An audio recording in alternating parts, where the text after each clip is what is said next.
was born in Burbank, so I've always been in Los Angeles. I was born and raised into a Scientology family, actually third generation.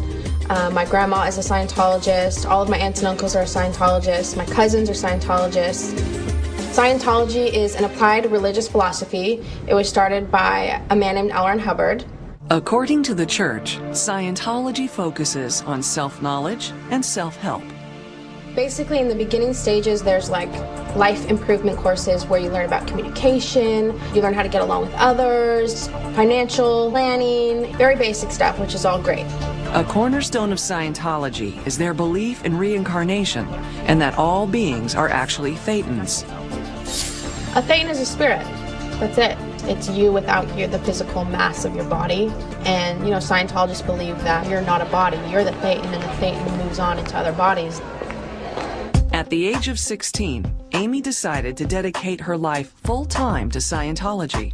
She joined the Sea Organization, or the Sea Org.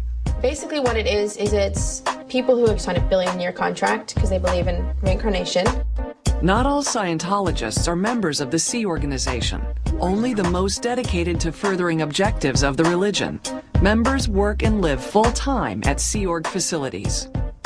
When you first start, you really, truly believe you're on a crusade to save all of mankind. I so strongly wanted to help people. I was very quickly promoted up the ranks that I really started to realize something was off. Long hours and limited contact with people outside of the Sea Organization started to take its toll. You don't have an idea of what's going on in the real world. I don't have a cell phone, I don't have an internet, and I don't have TV. I'm an alien. You know what I mean? That dedicates its entire existence to furthering the church's objectives. But Amy's faith in her cause started to waver. And there was a few times for about 2 years where I would voice that I was having doubts about being here, and they would just say, well, the only reason you want to leave is because you've committed crimes here, so you feel bad and you want to run away. So I would, oh, you're right. And I convinced myself of that too. Like, if I want to leave, it's because I've done something wrong and it's my fault. And then you get all into your head, like, there must be something really wrong with me. And it's really depressing. Amy's performance as a supervisor suffered to the point where she was taken off her job and reassigned to a correction program. You basically do about 5 hours of heavy labor. The correction program is where she fell in love with her future husband, Nikolai. We just became really good friends. She would help me through hard times. I helped her through hard times. They saw a future together, but not in Scientology or at the Sea Organization. One night, they slipped out and never looked back.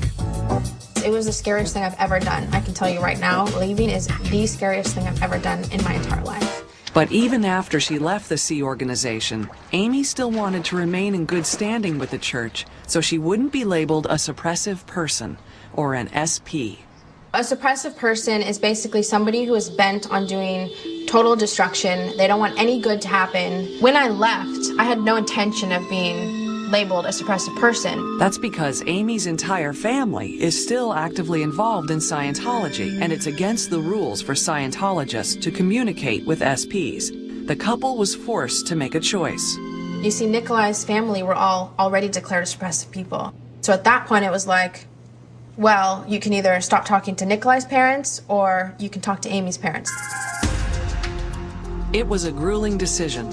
In the end, Nikolai and Amy were both declared SPs for, among other things, publicly departing Scientology, interacting with other SPs, willful obstruction of church operations, and mutiny.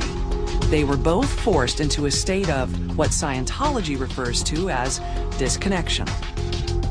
Disconnection is a policy whereby if someone is connected to somebody who is a suppressive person or doing something that is considered suppressive, they have to either handle them and handle it so they're not, antagonistic to the church anymore, or if the person won't handle, they're supposed to disconnect from them. And with that, Amy lost all connection with her family.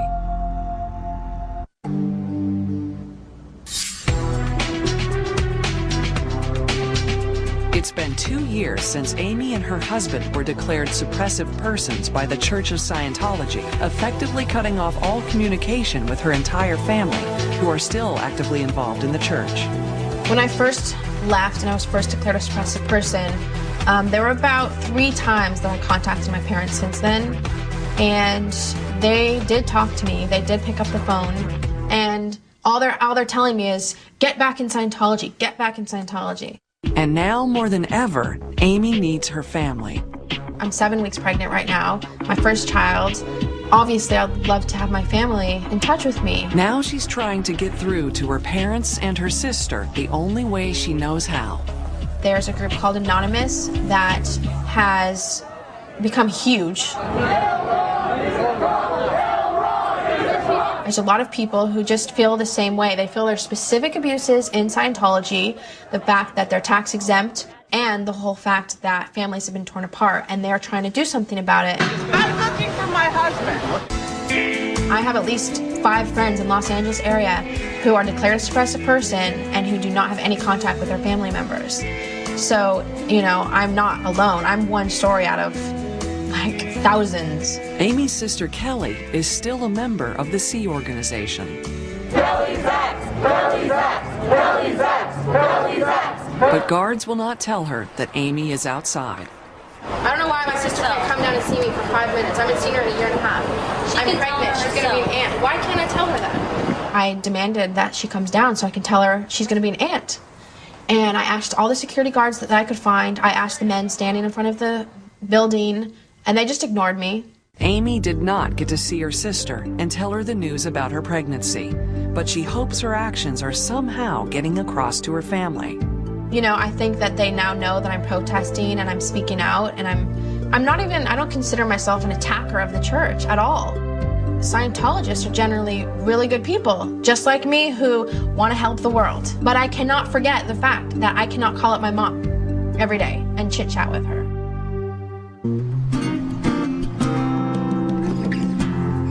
Now, 2 years out of Scientology, Amy is enjoying the tasks of everyday life. Sometimes I get excited over the fact that I can just like walk out to a movie when I want to. I mean, that was never even a freedom I had. As of now, Amy's only family is Nikolai's family. They regularly visit with his grandparents. You're here, and that's the Here main now. thing. Yeah. Forward. Fast forward. Amy also spends time with her friend Jenna Hill. She's also an ex-Scientologist and was in the church with Amy. I am 24 years old. My parents joined Scientology when I was 2 years old, so I was there from when I was 2 till I was 22. She was a member of the Sea Organization until she decided to leave. When I first left, I was just really scared because I thought that because I was leaving, something bad was going to happen to me, because leaving is like so horrible. Like they say, if you leave staff, you're a degraded being. Most of Jenna's family is still in the church. In fact, one of her uncles is the most powerful member of Scientology. My uncle is David Miscavige. He is the current leader of the church. His position is chairman of the board, Religious Technology Center. He's basically considered the leader. Which makes Jenna's stance against the church's disconnection policy especially bold. What do you think is going to happen with your sister? I hope she heard us and like she gets the news that she's going to be an aunt. Now Jenna is trying to help Amy get back in touch with her family. I mean, if anybody knows Amy, they know that she's a totally sweet, loving person. The idea that someone like Amy could be a suppressive person is absolutely like preposterous. It's ridiculous, you know? But this is the kind of thing that happens all the time. And so I basically just want to help Amy, you know, be able to see her family again.